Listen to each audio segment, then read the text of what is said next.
The Portland Trailblazers are in a very, very interesting spot where they've got kind of two timelines put together on one team. Of course, they've got the timeline of Damian Lillard with guys like Jerami Grant and Jusuf Nurkic on the squad to help Lillard win now because obviously he's been loyal to Portland. That's what you're going to try to do. They just re-signed him for 2 more years, and Nurkic just re-signed, I believe, 4 years, $70 million, and then they bring in Grant in the offseason via trade. They also signed Gary Payton, so obviously trying to build up the roster around Dame Lillard. And then you also got a lot of young guys that you can help build for the future with at the same time as trying to win now. Anfernee Simons probably the second best player on this team right now, and Shan Sharpe, who we only got to see play 2 minutes in the summer league, but man, he has all kinds of potential. So we're going to be talking about the Blazers today and their timeline to win, so make sure you hit the like button and subscribe button if you do enjoy at any point, and make sure to leave me a comment down below. Now let's go ahead and get started looking at can they make a run. This year in the Western Conference, I don't think the Blazers are going to be good enough to make a run in the playoffs. I mean, the Western Conference is just too stacked. I mean, you're talking about Golden State, Phoenix, Denver. Both the LA teams should be back. Well, we'll see about the Lakers. But the Clippers are back because they got Kawhi and Paul George back. It's going to be a loaded Western Conference with teams like, the Grizzlies and the Pelicans taking giant leaps. I'm probably leaving somebody out as well. But I don't know if they have the firepower. Anfernee Simons and Dame Lillard, that's a good guard combo. You got Nurkic down in the paint. A guy that actually averaged about 20 a game for him last year, Josh Hart. Kind of a bit surprising. So you also got him there at the 3 spot. And then, like we said, the 2 guys you bring in, Jerami Grant, who was a 20-point per game scorer for the Pistons, and then Gary Payton, one of the better defenders in the NBA playoffs this year. So, yeah, it's going to be interesting. I just don't think they're going to have the firepower for it. I could definitely be wrong, though. Now, the Blazers just brought back Damian Lillard on a huge contract extension, 2 years, $122 million added on to the end of his already pretty big contract, and that's a lot of money. That's going to make it much more difficult for the Blazers to put a winning roster around him, just because of how much money he's going to be making at the age of 36.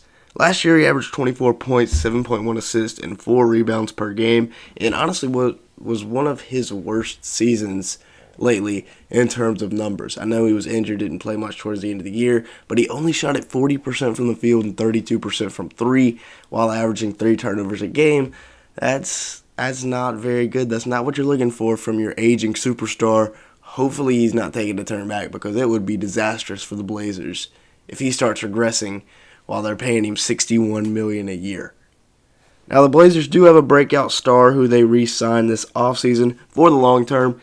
Anfernee Simons averaged 17.5 points per game last year, 2.5 rebounds, and 4 assists per game.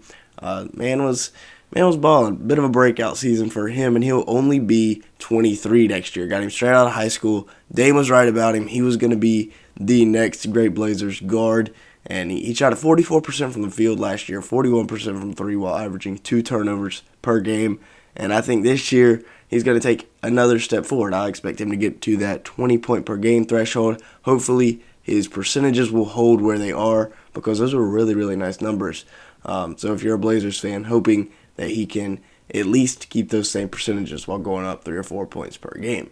Now in the offseason, they brought in a couple of new faces who we just talked about, but Jerami Grant, he's bounced around the league a lot. Last year in Detroit, didn't really fit their timeline, but a 20-plus point per game score on pretty good efficiency and a good rebounder, decent defender. So he'll come in, he'll slide in next to Nurkic in the front court at that 4 spot very, very nicely. Gary Payton Jr. will probably be coming off the bench again as he did in Golden State, bringing in that lockdown defense. That's what got him this contract. I believe it was 3 years, $28 million. Honestly, not that much for a guy like Payton, one of the best perimeter defenders in the league. Now a guy that doesn't remind me, but could be the next coming of Michael Jordan in Shan Sharpe. I mean, this is, at best case scenario, there's a very, very low likelihood of him actually turning into anything close to Michael Jordan.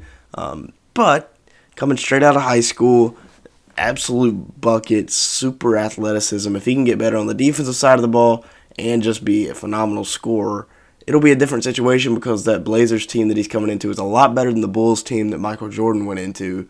So it'll be interesting to see. But Shan Sharpe, a whole lot of potential there at the number 7 overall pick. And a couple of guys that we haven't really talked about much is a couple of their vets.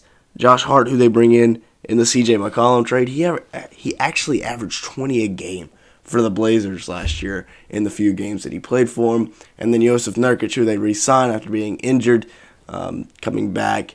4 years, $70 million, I believe. Blazers fans actually weren't too that upset with this move. So Hart and Nurkic, a couple of vets that they'll have in their starting lineup. And now a bunch of young guys that they have that we haven't really talked about. The Blazers actually won the Summer League championship this year, and that was without Greg Brown and Shan Sharpe on the Summer League squad. So Trendon Watford really had a nice Summer League. But you look at this, you got guys like Nasir Little, who's still very young. Anfernee Simons, we mentioned he's only going to be 23. Shan Sharpe, barely even 19. Greg Brown, only a couple years out of college. And then Trendon Watford, same thing. So, this is, when I mentioned that group that was, they're building for the future and for the present at the same time. These are the guys that are going to be for their future. And there's a lot of length and a lot of athleticism here. It's going to be very, very exciting to see how that pans out. They also got a couple of other guys. Keelan Johnson, who they bring in the Norman Powell trade. Norman Powell and Robert Covington trade, I believe, to the Clippers. They bring in Keelan Johnson. They get Jabari Walker in the draft. And those were another couple of guys that can be good on down the line. Keelan Johnson with that absolutely insane athleticism. Now, let's take a look at the lineups heading into next year. At the guard spots, of course, they have Damian Lillard and Anfernee Simons. Whole lot of offense there. The concern for those two would be defense. And then if you're starting Josh Hart as well, you are a bit undersized at the 1, 2, and the 3, with Hart only being 6'5". However, he is a phenomenal rebounder, so I'm not sure if you would be missing out on too many rebounds with Hart in the lineup. Grant at the 4 and Nurkic at the 5. I mean, really, when you look at this is not a team that's good enough to compete in the West. I hate to say it, but they're just not. Especially if Dame is starting to regress. I mean, Jerami Grant is decent. Anfernee Simons, like I said, expect him to have a nice season. Josh Hart, if he can hold at 20 points per game, that would definitely be helpful. But still, I don't think this is a team good enough to compete in the West.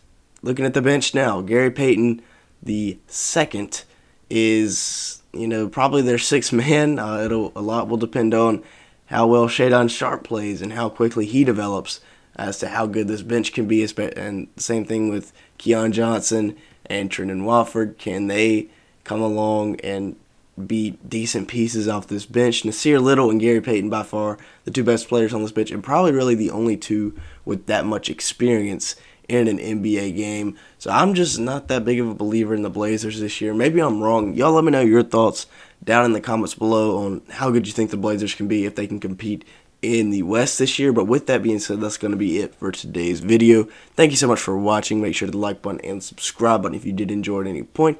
And with all that being said, thanks so much for watching today's video.